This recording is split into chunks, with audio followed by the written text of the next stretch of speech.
आप देख रहे हैं डिफेंस डायनेमिक्स और मैं हूं दानवीर सिंह, नई दिल्ली से।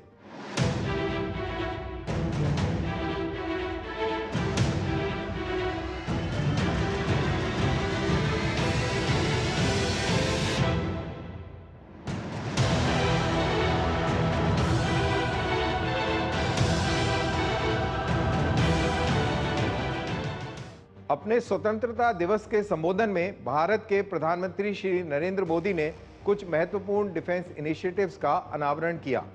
ऐसे इनिशिएटिव्स जो भारत की स्ट्रेटेजिक नींव का पुनर्निर्माण कर सकती हैं और भविष्य के कॉन्फ्लिक्ट्स के परिणामों को परिभाषित भी कर सकती हैं।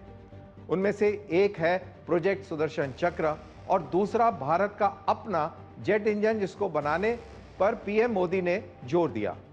उन्होंने इंडिजिनस माइक्रोचिप्स पर भी भारत की पहल और उनकी अहमियत को भी हाईलाइट किया। और इस शो के लास्ट सेगमेंट में हम उस रिकॉर्ड ब्रेकिंग कीर्तिमान जो ऑपरेशन सिंदूर के दौरान इंडियन एयरफोर्स ने स्थापित किया, उसकी कहानी भी आपको सुनाएंगे। और ये कहानी है सरफेस टू एयर मिसाइल के मारक क्षमता की। इससे पहले कि हम आगे बढ़ें, एक नजर डालते हैं प्रमुख ग्लोबल डिफेंस हेडलाइंस पर।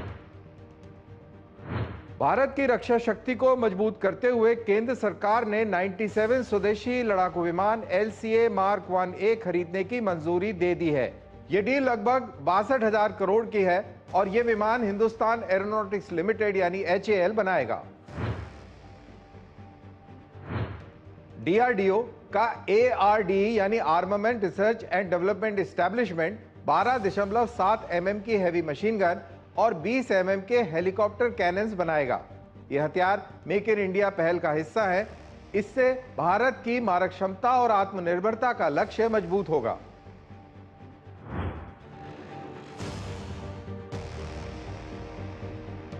एक ऐसा प्रोजेक्ट जो भारत के डिफेंस पोस्चर को रीडिफाइन कर सकता है, यह है भारत का सुदर्शन चक्र, एक ऐसा मिसाइल डिफेंस शील्ड जो 21वीं सदी के लड़े जाने वाले युद्धों में भारतीय आकाश को सुरक्षित करने के लिए डिजाइन किया गया है।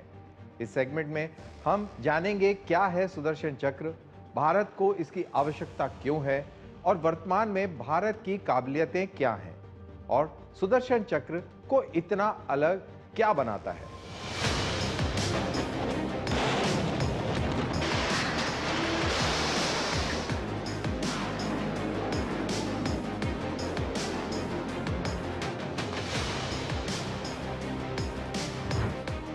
सुदर्शन चक्र की संरचना भारत की इंटीग्रेटेड एयर और मिसाइल डिफेंस सिस्टम, जो पूरे देश को हर किस्म के हवाई हमले से सुरक्षा प्रदान करे, के रूप में की गई है। यह एक मल्टी लेयर शील्ड होगा जिसकी काबिलियत दुश्मन के एयरक्राफ्ट्स, ड्रोन्स, क्रूज मिसाइल्स और हाइपरसोनिक ग्लाइड व्हीकल्स को इंटरसेप्ट करने की होगी। इसकी बनावट 3 लेयर्स में होगी। Outer layer early warning satellite और लॉन्ग रेंज रेडार्स जो आंख और कान का काम करेंगे। मिड लेयर डिफेंसिव शील्ड होगी जिसमें बैलिस्टिक मिसाइल्स, हाइपरसोनिक मिसाइल्स और क्रूज मिसाइल इंटरसेप्टर्स होंगे। और आखिरी और महत्वपूर्ण इनर लेयर जो मीडियम और short range air defence missiles तथा क्लोज रेंज लेजर और एंटी ड्रोन गन से संपूर्ण होगी। तो ये भारत का सुदर्शन चक्र या anti ballistic missile defence system क्या है, इसके बारे में मैं इस ग्राफिक वॉल्स के जरिए आपको बताता हूं। भारत का सुदर्शन चक्र भारत की भविष्य की मिसाइल डिफेंस शील्ड है। दरअसल ये भारत की एक एकीकृत वायु और मिसाइल रक्षा प्रणाली है जिसकी 3 मेजर लेयर्स हैं। जो बाहरी लेयर है उसके अंदर सैटेलाइट्स होंगी और लॉन्ग रेंज रेडार होंगे। उसके बाद में मिडिल लेयर होगी जिसके अंदर बैलिस्टिक मिसाइल और इंटरसेप्टर होंगे। और तीसरी लेयर जो कि लैंड मास के नज़दीक होगी, धरती के नज़दीक होगी, उसके अंदर लेज़र और एंटी ड्रोन गन्स होंगी। और ये सारी की सारी जो लेयर्स हैं इनको संचालित करेगी आर्टिफिशियल इंटेलिजेंस, जिसका काम होगा थ्रेट को पहचानना, इंटरसेप्टर्स को गाइड करके और उस थ्रेट को ध्वस्त करना। भारत को यह कदम क्यों उठाना पड़ा? जवाब है आज के मॉडर्न कॉन्फ्लिक्ट्स, जहां एरियल थ्रेट सबसे बड़ी चुनौती साबित हो रहे हैं। यूक्रेन में ड्रोन और मिसाइल स्ट्राइक्स ने पूरे के पूरे शहरों को तबाह कर दिया। इजराइल ने आयरन डोम से दुश्मन के रॉकेट बैराजों की धज्जियां उड़ा दी और वहीं रेड सी में हूती ड्रोन्स ने नेवल ऑपरेशंस और व्यापार को बाधित किया। जब चीन और पाकिस्तान अपनी मिसाइल और हवाई ताकत को तेजी से बढ़ा रहे हैं, उसी समय S-400 भारत को यह क्षमता देता है कि वह दुश्मन के लड़ाकू विमान, क्रूज मिसाइल और बैलिस्टिक खतरों को 300 किलोमीटर दूर तक पहचान कर नष्ट कर सके। सबसे अहम बात यह है कि यह दुनिया को एक साफ संदेश देता है, भारत अपनी राष्ट्रीय सुरक्षा के फैसले खुद लेगा, चाहे बाहरी दबाव हो या प्रतिबंध की धमकी। इस मायने में S-400 एक हथियार प्रणाली नहीं, बल्कि अपने आप में एक डर पैदा करने वाली ढाल है। वर्तमान में भारत की ये काबिलियत S-400 सिस्टम जो लॉन्ग रेंज इंटरसेप्शन के लिए बनाए गए हैं, indigenous Akash surface to air missiles जो कि मीडियम रेंज की एयर डिफेंस हैं, तथा DRDO का बैलिस्टिक मिसाइल डिफेंस प्रोग्राम जो अभी भी विकास की प्रक्रिया में है। और अब सुदर्शन चक्र का अनाउंसमेंट इन सभी को एक सिंगल नेटवर्क ग्रिड में इंटीग्रेट करेगा और एक घरेलू मिक्स आयरन डोम, थार्ड और S-400 का मिश्रण तैयार करेगा। तो भारत का सुदर्शन चक्र इतना यूनिक क्यों होगा? दरअसल इसके अंदर AI यानी आर्टिफिशियल इंटेलिजेंस होगी, जिससे अर्ली डिटेक्शन और टाइमली इंटरसेप्शन किया जा सकेगा। अर्ली वार्निंग सैटेलाइट्स होंगी, क्लोज एयर डिफेंस के लिए लेजर और डायरेक्टेड एनर्जी वेपन्स होंगे तथा भारत में ही निर्मित रेडार्स होंगे जिनकी जैमिंग असंभव होगी। और सबसे महत्वपूर्ण, इन सब का सीमलेस इंटीग्रेशन भारतीय फौज, नेवी और एयरफोर्स के साथ होगा, जिससे इसकी स्ट्रेटेजिक एप्लीकेशन बहुत महत्वपूर्ण बन जाएगी। तो अब बात करते हैं कि सुदर्शन चक्र कैसे काम करेगा। मदद लेते हैं इस वीडियो वॉल की। तो सुदर्शन चक्र मिसाइल रक्षा प्रणाली है जो भारत को हवाई खतरों से बचाएगी।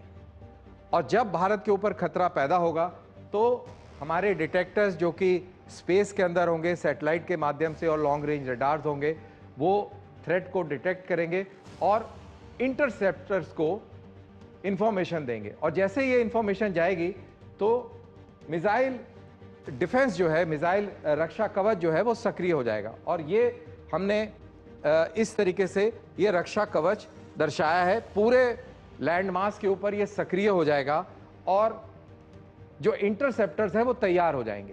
तो सबसे पहला प्रयास इंटरसेप्टर्स का रहेगा कि आउटर स्पेस में ही आने वाली इस थ्रेट को डिस्ट्रॉय कर दिया जाए, क्योंकि जो बैलिस्टिक मिसाइल्स हैं वो पहले स्पेस में जाती हैं और फिर री एंट्री करती हैं, तो उनको स्पेस के अंदर ध्वस्त करने की ही सबसे पहले कयास रहेंगे, सबसे पहला प्रयास रहेगा। लेकिन अगर वो चूक जाता है और एटमॉस्फेयर के अंदर वो दाखिल हो जाती हैं, तो जो अंदर की जो लेयर है, जो इनर लेयर है, वो एक्टिवेट हो जाएगी। मीडियम रेंज, लॉन्ग रेंज और शॉर्ट रेंज मिसाइल्स से इस थ्रेट को न्यूट्रलाइज कर दिया जाएगा। साथ ही साथ अगर कोई ड्रोन से हमला होता है तो ड्रोन्स को निस्तेनाबूद करने के लिए एंटी ड्रोन गन्स होंगी और लेजर गन्स भी होंगी। तो इस तरीके से ये पूरा का पूरा सिस्टम काम करेगा और आपको हमको सुरक्षा प्रदान करेगा। इसका मकसद एक ऐसी किल चेन तैयार करना है जिसमें सेंसर, हथियार और फैसला लेने वाले लोग सब एक ही नेटवर्क में जुड़े। जब यह पूरी तरह बन जाएगा तो सुदर्शन चक्र भारत को पहली चोट मारने, गहराई तक मार करने और सटीक प्रहार करने की क्षमता देगा, साथ ही पूरे हालात पर नजर रखने की ताकत भी। आखिरकार यह कदम पूरी तरह स्वदेशी रणनीतिक शक्ति बनाने की दिशा में है, जो किसी भी दुश्मन से हर मोर्चे पर भारी पड़ सके। ग्लोबल स्तर पर ऐसे सिस्टम मौजूद हैं जैसे इजराइल का आयरन डोम, अमेरिका का थार्ड और रूस का S-500। लेकिन सुदर्शन चक्र इन सभी टेक्नोलॉजीज का मिश्रण होगा और वो भी भारत के भौगोलिक और मल्टी फ्रंट थ्रेट एनवायरनमेंट के अनुरूप। स्ट्रेटेजिक टर्म्स में यह भारत का आयरन डोम हो सकता है, लेकिन इसका पैमाना बहुत बड़ा होगा। लेकिन सुदर्शन चक्र को बनाने में बहुत सारे चैलेंजेस भी हैं। इंडिजिनस लेजर और इंटरसेप्टर टेक्नोलॉजीज को अभी बहुत अधिक मैच्योर होना है। इसकी लागत कई बिलियंस ऑफ डॉलर्स में हो सकती है तथा डिप्लॉयमेंट में कई साल लग सकते हैं। जब यह सफल होगा, सुदर्शन चक्र भारत को एक अभेद्य एयर डिफेंस की स्ट्रेटेजिक कॉन्फिडेंस देगा।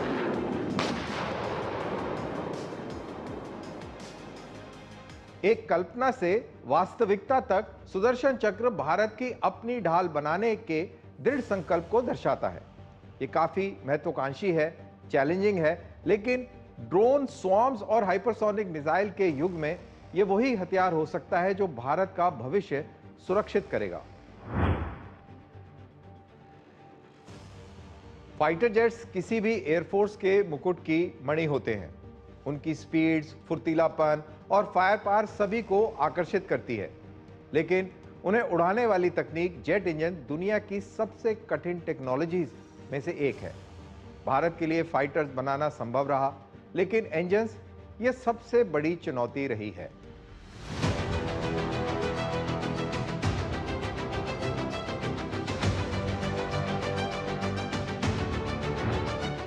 (1960) में भारत ने अपना पहला इंडिजिनस फाइटर HF-24 मारूत बनाया, जिसे लेजेंडरी जर्मन इंजीनियर क्रुट टैंक्स ने डिजाइन किया था। एयरफ्रेम एडवांस था और बहुत काबिल भी था, लेकिन इसमें एक खास कमी थी और वो थी एक पावरफुल इंजन की। भारत में ही निर्मित जेट इंजन ना होने के कारण मारूत को अंडर पावर्ड ब्रिटिश इंजन्स पर निर्भर रहना पड़ा। परिणाम मॉडर्न फाइटर दिखता था, लेकिन मारूत सुपरसोनिक स्पीड्स तक कभी नहीं पहुंच पाया। 1980 के दशक में भारत ने कावेरी इंजन प्रोजेक्ट शुरू किया। ये काफी बोल्ड और एम्बिशियस था। मकसद था तेजस लाइट कॉम्बैट एयरक्राफ्ट को भारत में ही निर्मित जेट इंजन से पावर करना, और इसके मानक थे हाई थ्रस्ट, लाइट वेट और आधुनिक टर्बो फैन इंजन स्क्रैच से बनाना। लेकिन दशकों के बाद भी तेजस कावेरी के साथ नहीं, बल्कि इंपोर्टेड अमेरिकन GE इंजन्स के साथ उड़ रहा है। कावेरी इंजन के साथ कई चुनौतियां थीं। केवल 70 से 80 किलो न्यूटन थ्रस्ट जनरेट कर सकना तेजस के 90 plus kilo Newton combat mission की रिक्वायरमेंट से काफी कम था। मेटलर्जी की भी काफी सारी प्रॉब्लम्स थी। टरबाइन ब्लेड्स एक्सट्रीम हीट को सहने में असफल थे। इंजन भारी था और एफिशिएंसी भी उसकी काफी कम थी। ट्रायल्स के दौरान वाइब्रेशन का होना और कंप्रेसर का फेलियर होना एक बड़ा झटका था। और सबसे क्रिटिकल गैप था भारत में मटेरियल साइंस इकोसिस्टम का सिंगल क्रिस्टल टरबाइन ब्लेड्स और एडवांस कूलिंग सिस्टम्स का अभाव।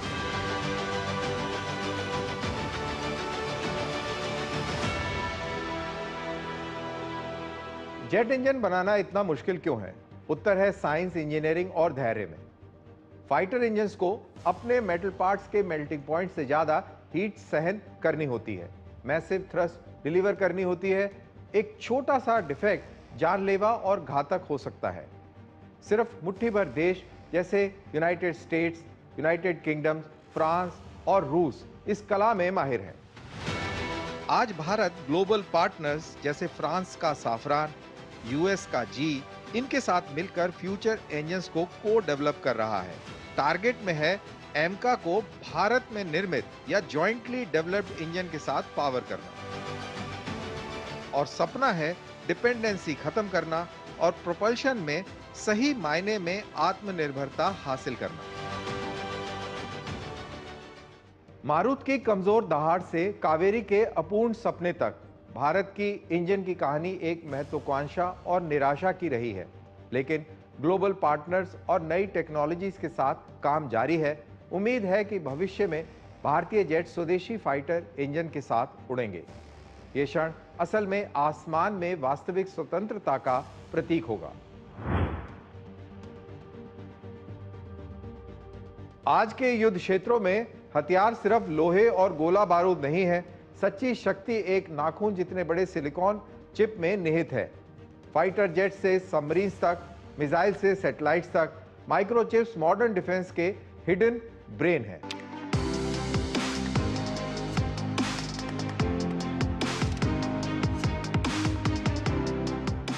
माइक्रोचिप्स डिफेंस में क्या भूमिका निभाते हैं? माइक्रोचिप्स इंफॉर्मेशन को लाइट की स्पीड में प्रोसेस करता है। आधुनिक युद्ध में यह स्पीड अक्सर हार और जीत का अंतर तय करती है। मिसाइल का गाइडेंस सिस्टम हो, फाइटर जेट्स के रडार हो या टैंक के फायर कंट्रोल कंप्यूटर्स हों, सभी माइक्रोचिप पर निर्भर करते हैं। इनके बिना स्मार्ट वेपन्स अंधे हैं, गूंगे हैं और पावरलेस हैं। माइक्रोचिप मॉडर्न मिलिट्री हार्डवेयर का नर्वस सिस्टम है। इसे हटा दो तो सबसे एडवांस्ड वॉर मशीन भी कबाड़ बन जाती है। डिफेंस में माइक्रोचिप्स हर जगह हैं। फाइटर जेट्स में avionics, flight computers, electronic warfare suits, missile में नेविगेशन, टारगेट को लॉक करना, मिड कोर्स करेक्शन करना, माइक्रोचिप्स सब कुछ हैंडल करते हैं। ड्रोन्स में real time video, sensors, autonomous decision making के लिए चिप्स पर निर्भरता पूर्ण है। रडार्स और electronic warfare systems, signal processing, jamming, counter measures में चिप्स का इस्तेमाल करते हैं। और सैटेलाइट्स में सर्वेलेंस और सिक्योर कम्युनिकेशन के लिए रेडिएशन हार्डन चिप्स जरूरी हैं। भारत की सशस्त्र सेनाएं अभी भी इंपोर्टेड माइक्रोचिप्स पर निर्भर हैं। विश्व स्तरीय डिफेंस ग्रेड के सेमीकंडक्टर की supply United states, Taiwan, south Korea और इजराइल के हाथों में है और ये एक गंभीर चुनौती पैदा करती है। युद्ध के समय क्रिटिकल चिप्स की एक्सेस अगर रिस्ट्रिक्टेड हो जाए तो इंडिया की सप्लाई चेन्स खतरे में पड़ जाएंगी। ये विदेशी निर्भरता इकोनॉमिक नहीं, स्ट्रेटेजिक कमजोरी भी है। डिफेंस माइक्रोचिप्स कमर्शियल चिप्स से अलग क्यों हैं? Extreme temperatures, high radiation, shock, electromagnetic pulses को सहन करना एक अहम आवश्यकता है। लंबा जीवन काल एक दूसरा आयाम है। स्मार्टफोन के चिप्स कुछ साल चलते हैं, लेकिन डिफेंस चिप्स को कई दशकों तक काम करना होता है। माइक्रोचिप्स डिजाइन एडवांस फाउंड्रीज से अधिक माइक्रो आर्किटेक्चर और सिस्टम इंटीग्रेशन एक्सपर्टीज मांगता है। भारत अब सेमीकंडक्टर्स में स्वायत्तता की दिशा में तेज कदम उठा रहा है। 76,000 करोड़ रुपए का सेमीकंडक्टर मिशन शुरू कर दिया गया है। डीआरडीओ और ISRO radiation harden processors develop कर रहे हैं। वहीं ग्लोबल लीडर्स के साथ पार्टनरशिप से डिफेंस ग्रेड चिप्स भारत में बनने की प्रक्रिया शुरू हो चुकी है।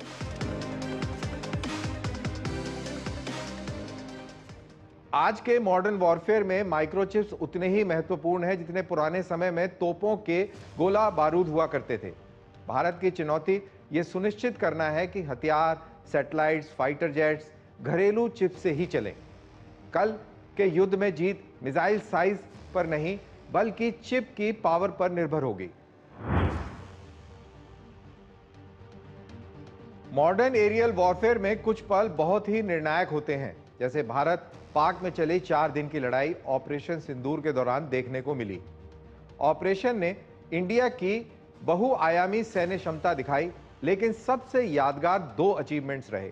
पहला था किराना के संवेदनशील पहाड़ियों पर हमला और दूसरा था सबसे लंबी सरफेस टू एयर मिसाइल किल पूरे एविएशन इतिहास में, जो एक अपना नया रिकॉर्ड है।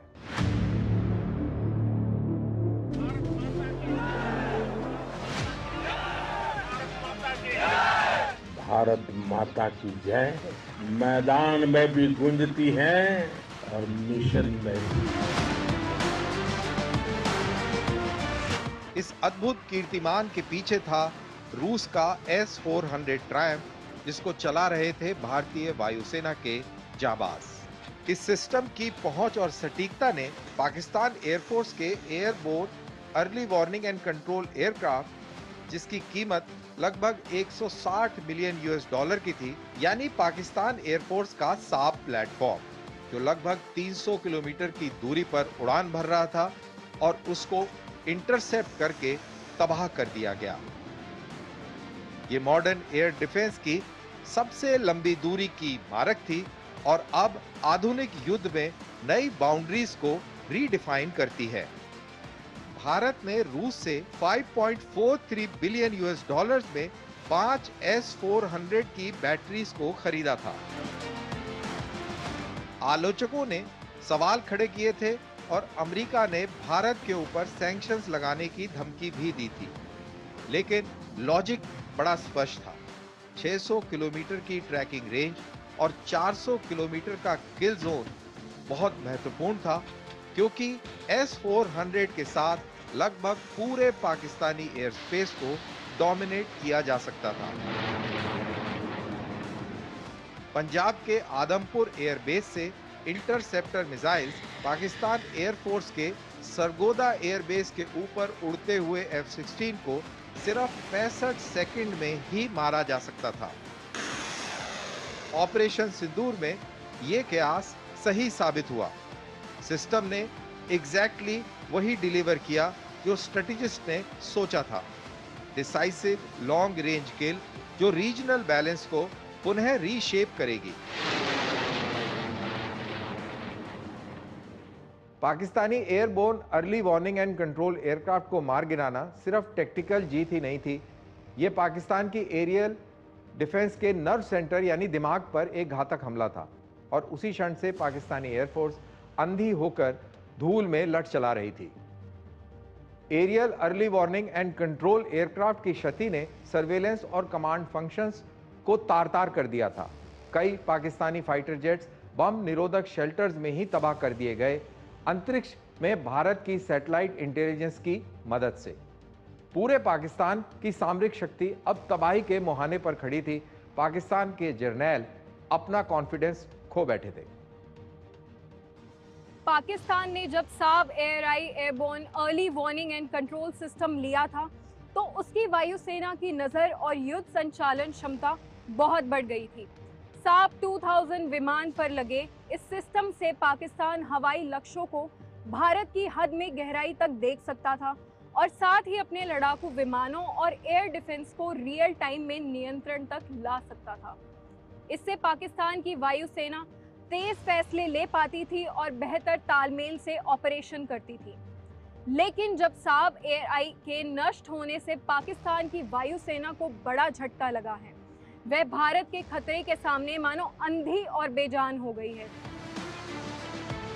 पाकिस्तान ने HQ-9 चीन की एक रशिया S-300 की सस्ती नकल की थी, लेकिन इस युद्ध में ये सस्ती कॉपी भारतीय एयरक्राफ्ट या मिसाइल को निशाना नहीं बना पाई। सबक बड़ा साफ है कि आप चोरी की टेक्नोलॉजी से असली टेक्नोलॉजी को रिप्लेस नहीं कर सकते। ऑपरेशन सिंदूर के इंप्लीकेशन पूरे साउथ एशिया के लिए बहुत बड़े हैं। S-400 की रिकॉर्ड ब्रेकिंग किल ने पूरी दुनिया की फौजों को दोबारा से सोचने पर मजबूर कर दिया है। स्टेल्थ एयरक्राफ्ट और हाई वैल्यू एयरबोर्न प्लेटफॉर्म्स की सर्वाइवेबिलिटी पर अब सवाल खड़े हो गए हैं।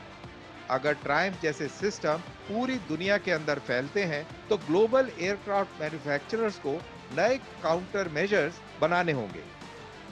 भारत के लिए S-400 की ये किल डिसीजन की वैलिडेशन करता है, साथ ही अमेरिकी प्रेशर और सैंक्शंस को दरकिनार करने की सलाहियत भी दुनिया के सामने रखता है।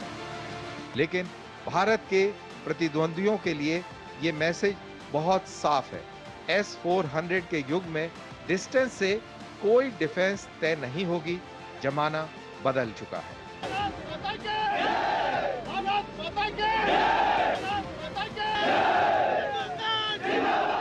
लेकिन ऑपरेशन सिंदूर पाकिस्तान को निस्ते नाबूद करने के बारे में बिल्कुल भी नहीं था। ये डेटरेंस, डिसिप्लिन और भारत की उभरती स्ट्रेटेजिक क्षमताएं दिखाने के बारे में था। 300 किलोमीटर की दूरी से अधिक डिस्टेंस पर एक जहाज को मार गिराना एक नए युग के ओर इशारा कर रहा है। आजकल चारों तरफ भारत और अमेरिका के रिश्तों को लेकर काफी गहमागहमी है, तो मुझे लगा कि आज इस एपिसोड के अंदर मैं अपना विचार भारत और अमेरिका के संबंधों को लेकर करूं। और इसकी बात हम क्लिंटन एडमिनिस्ट्रेशन से शुरू करेंगे। पिछले 3 दशकों में भारत अमेरिका के संबंध धीरे धीरे बढ़कर एक व्यापक रणनीतिक साझेदारी में बदल गए हैं। क्लिंटन ने 2000 में अपनी यात्रा के दौरान कूटनीतिक संपर्क फिर से शुरू किया, भले ही उस समय भारत पर परमाणु प्रतिबंध लगे हुए थे। बुश ने महत्वपूर्ण सिविल न्यूक्लियर डील को पूरा किया और भारत को एक लॉन्ग टर्म स्ट्रेटेजिक पार्टनर के रूप में मान्यता दी। ओबामा ने उसे और आगे बढ़ाया, रक्षा संबंधों को मजबूत किया और भारत को मेजर डिफेंस पार्टनर का दर्जा दिया। ट्रंप की पहली सरकार ने रिश्तों को और गहरा किया और रणनीतिक दिशा में ले गए। कोमकासा और बैका जैसे महत्वपूर्ण समझौते किए और भारत को इंडो पैसिफिक स्ट्रेटेजी के केंद्र में ला खड़ा किया। फिर बाइडेन ने क्वाड एंगेजमेंट्स को फिर से सक्रिय करके महत्वपूर्ण तकनीकी सहयोग बढ़ाकर रिश्तों में और गति लाई। और बाइडेन के बाद आता है ट्रंप 2.0 एडमिनिस्ट्रेशन, जिसने भारत के ऊपर टैरिफ्स लगाने की बात करी है। इससे दोनों देशों के रिश्तों में थोड़ी सी खटास जरूर आई है, असमंजस की स्थिति भी पैदा हुई है और लोगों का भरोसा अमेरिका के ऊपर कम हुआ है। तो अगर आप निष्कर्ष निकालें इस पूरी ट्रेजेक्ट्री का, तो क्लिंटन के बाद से भारत अमेरिका के रिश्ते लगातार मजबूत हुए थे, लेकिन टैरिफ के खतरे और लेन देन पर आधारित नीतियों से भरोसा थोड़ा कम हुआ है। फिर भी हमारे लॉन्ग टर्म इंटेंशंस और इंटरेस्ट मेल खाते हैं, इसलिए ये केवल एक समयबद्ध ही कंफ्यूजन है, लॉन्ग टर्म में ऐसा नहीं होगा। इसी के साथ हम डिफेंस डायनेमिक्स के इस एपिसोड के अंत में आ पहुंचे हैं। हमारे साथ जुड़ने के लिए आप सभी का धन्यवाद। आप अपने कमेंट्स सोशल मीडिया पर #DD के साथ साझा कर सकते हैं। अगले हफ्ते फिर मुलाकात होगी नई डिफेंस स्टोरीज और उनके विश्लेषण के साथ। तब तक के लिए मुझे दीजिए इजाजत। जय हिंद।